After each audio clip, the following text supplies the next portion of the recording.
में लोग बहुत हंसी खुशी रहा करते थे। उस गांव में एक बहुत गरीब परिवार रहता था। उस परिवार में मोहन, उसकी बीवी लता और उनका 8 साल का बेटा चीकू रहते थे। मोहन को पीने की बहुत बुरी आदत थी। वो सुबह शाम बस शराब पीता और जुआ खेलता रहता था। मोहन की एक छोटी सी किराने की दुकान थी। मोहन कभी भी उस दुकान को ठीक तरीके से नहीं चलाता था और जितना भी थोड़ा बहुत उस दुकान से कमाता था वो सारी कमाई शराब पीने और जुआ खेलने में उड़ा देता था। वो रोज शराब पीकर लता को मारता था और उसे घर चलाने के लिए कोई पैसे नहीं देता था। एक रात लता और चीकू भूखे बैठे थे क्योंकि घर में खाने के लिए कुछ नहीं था। वो देर तक मोहन का इंतजार करते रहे। अचानक दरवाजे पर खटखटाने की आवाज आती है। माँ, लगता है पापा आ गए। वो जरूर हमारे लिए कुछ खाने को लाए होंगे। हाँ बेटा, अब हम सब मिलकर पेट भरकर खाना खाएंगे।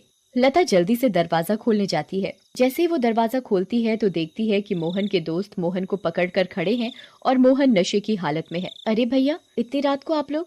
अरे भाभी जी, क्या बताएं, आज तो मोहन ने हद ही कर दी। इतनी शराब पी रखी थी कि इसे इतना भी होश नहीं था कि ये कहाँ पड़ा है। हम इसे चौराहे पर से उठा कर लाए हैं।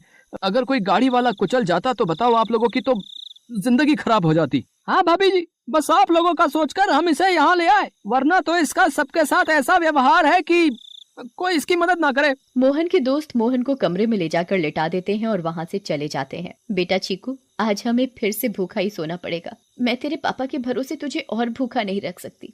अब मुझे ही कुछ काम करना पड़ेगा। तू बस आज थोड़ी सी भूख बर्दाश्त कर ले। ठीक है माँ। चीकू और लता दूसरे कमरे में सोने चले जाते हैं। तभी मोहन नींद में बड़बड़ाने लगता है। थोड़ी देर बाद मोहन को होश आता है और वो खुद को अपने घर में पाता है। अरे ओ लता, कहाँ मर गई? मुझे बहुत तेज भूख लगी है, चल जल्दी से मेरे लिए खाना लेकर आ। लता बहुत गहरी नींद में सोई हुई होती है और उसे मोहन की आवाज सुनाई नहीं देती।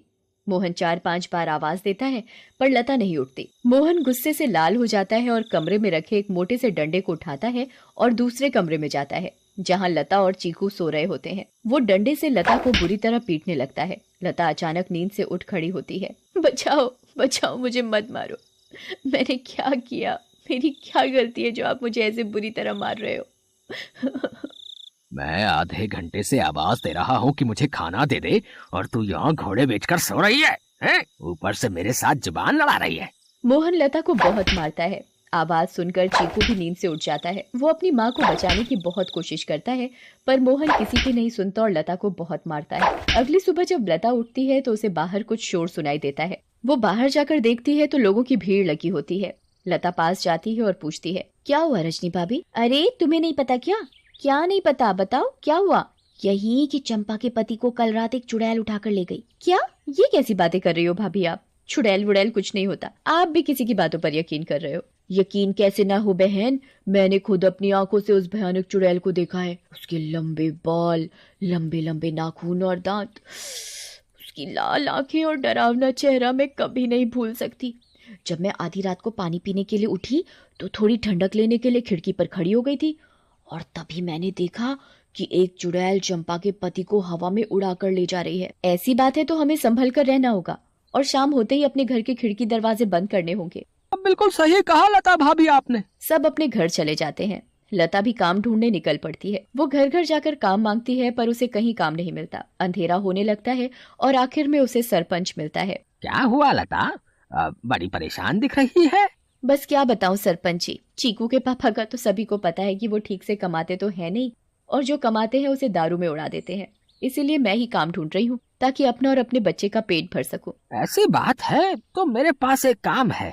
मेरी माँ बहुत बड़ी हो गई है और बिल्कुल चल फिर नहीं सकती। मैं उनकी देखभाल के लिए किसी को देख रहा था, पर अगर तुम चाहो तो तुम ये काम कर सकती हो। मैं तुम्हें महीने के 2000 रुपए दूंगा। आपका बहुत बहुत धन्यवाद। बस एक दिक्कत है कि तुम्हें देर रात तक रुकना होगा, जब तक कि वो सो नहीं जाती। मुझे मंजूर है सरपंच जी। ये लो फिर 500 रुपए और कल से आ जाना। लता खुशी खुशी घर जाती है और ये बात चीकू को बताती है। दोनों बहुत खुश हो जाते हैं।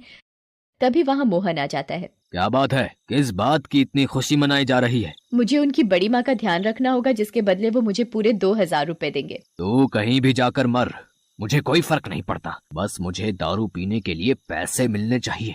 तभी मोहन को लता के हाथ में कुछ पैसे दिखते हैं। मोहन वो पैसे लता से छीन लेता है। लता बहुत रोती है और अपने पैसे मांगती है। पर मोहन उसकी एक नहीं सुनता और दारू पीने चला जाता है। लता उन पैसों में से कुछ पैसे अपने पल्लू में पहले से ही बांध लेती है, जिसका वो घर का राशन ले आती है। उस दिन लता और चीकू पेट भरकर खाना खाते हैं, चैन की नींद सोते हैं। दूसरी ओर चुड़ैल का आतंक शुरू हो जाता है। वो आसमान से आती है और गांव वालों के घरों के ऊपर उड़ती रहती है। वो कभी किसी के घर के ऊपर तो कभी किसी और के घर के ऊपर अपने शिकार की तलाश में उड़ती रहती है। अब मैं अपना शिकार करूंगी। किसको